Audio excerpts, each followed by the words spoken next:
දැන් ඉතින් නෙත්මිය ටෝක් කරනවා මං එයා කැමති දේවල් දැනගන්න නැත්te බෑ බං. මට පොඩ්ඩක් කියන්නකෝ නෙත්මි කැමති මොනවටද කියලා. නෙත්මි කැමතිම පාට රෝස පාට. උඹ අහන්නේ මේ වගේ දේවල්ද? අන්න හරි. ඒ වගේම තමයි.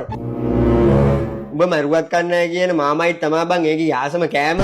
අදෝ එලකිරි බං මාමයිට් වල තියෙන අමුතු මාතල් එකක්. ඒක හැමෝටම සෙට් වෙන්නේ නැහැ. ඉතින් කියන් ආයෙත් තව මොනවද තව? එක දවසක් නෙත්මි කිව්වා ඒකේ කැමතියි කියලා. එයා කවදා හරි කසාද බදින කොල්ල එයාගේ නම නල්ල කොටනවා. කොහොම චක්කන් ගේ ආතල්නේ. උඹට පිස්සුද බං මේ ගෑණියෙක්ගේ නම නල්ල කොටා ගන්න අනික තමයි යාළු වෙලාවත් නැහැ. හරි බං කොහමද ඉතින් කැමති වෙන එකනේ. ඒක නෙමෙයි නෙත්මි කැමතිම බීම මොනවද? අප්පෝ කතා කරලා වැඩක් නැහැ. ඒකේ කැමතිම බීම කරවිල ජූස් බං. බල්ලෙක්ව බොනවද කියහකෝ කරවිල ජූස්. කට්ටිය එහෙම කිව්වට බං මේ කරවිල ජූස් වල තමුතු ලල්ලගක් තියෙනවා. මේ බොරුම පීලා බලපන්. උඹට පිස්සුද බං මට බා ඔය රෙද්ද බං.